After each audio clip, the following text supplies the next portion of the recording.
tracer une médiatrice. Donc, comment on fait pour tracer une médiatrice? Donc, je vous rappelle qu'une médiatrice, c'est une droite là, qui sépare un segment de droite en deux parties égales et qui est perpendiculaire à ce segment. Donc, comment on va faire?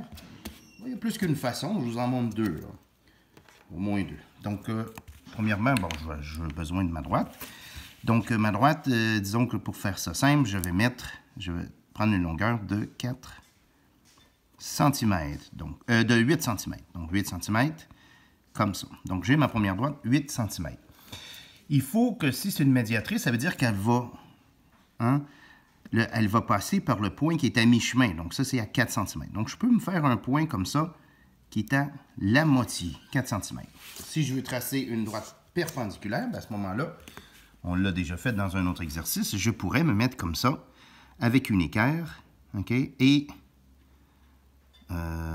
tracer la droite perpendiculaire. Donc, c'est un petit peu difficile ici, parce que, comme j'ai dit, le coin d'un équerre, c'est souvent un peu arrondi, mais il y a moyen de tracer, comme ça, la médiatrice. Donc, ça, ici, c'est la médiatrice. La médiatrice, ça va dans les deux directions. Donc, je vais poursuivre mon tracé, là, de l'autre côté également. Et voilà, j'ai ma médiatrice. Donc, elle sépare ici ce segment de droite-là, que je peux appeler AB. Tiens, je vais l'appeler AB. B. Elle sépare le segment AB en deux segments qui sont isométriques. Bon, ça, c'est une façon. Une autre façon, c'est d'utiliser un objet un petit peu plus compliqué, qui est celui-ci, le compas. Okay?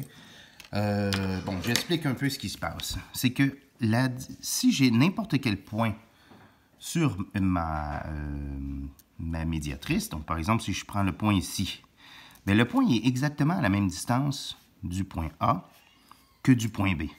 Et puis, ça va être vrai de tous les points qui sont sur la médiatrice. Donc, je vais utiliser ça, ce fait-là. Donc, je vais commencer par tracer une droite. Je dirais, je vais encore me tracer un autre 8 cm, là. Comme ça. Et là, je vais venir, je vais faire mes deux points, mes deux extrémités. Et là, je vais aller prendre mon compas, je vais aller placer la pointe. En fait, avant, ce qu'il faudrait que je fasse, c'est que je peux le faire avec n'importe quelle longueur. Je prends n'importe quelle ouverture de mon compas, mais il faut que ça soit plus grand que la moitié.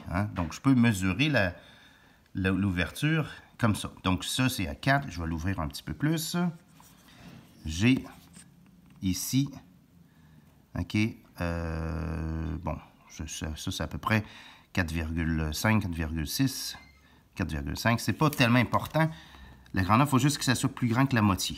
Donc là, je m'en viens à côté l'extrémité pointue et je décris un arc de cercle. Je vais faire la même affaire en me mettant sur l'autre pointe.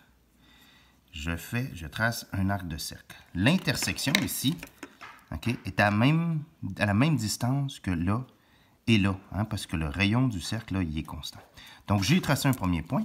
Je vais en tracer un autre. Je peux le tracer de l'autre côté, en fait, avec le même, à partir du même point. Okay, je m'en viens de tracer. Je vais faire la même chose de l'autre côté.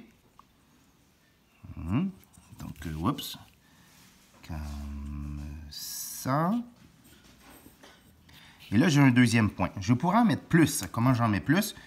Bien, j'agrandis, par exemple, l'ouverture de mon compas. Donc, je vais tracer un deuxième arc de cercle, ici. Et voilà, je pourrais continuer comme ça. Là. Donc, je peux mettre autant de points que je veux. Et là, j'ai simplement à les relier avec une règle ou avec mon équerre. Donc, j'ai un point ici, j'ai des points en bas. Vous voyez qu'ils sont tous alignés. Je trace ça ici, et voilà, ça se trouve à ma médiatrice qui sépare mon segment AB en deux segments isométriques. Et voilà.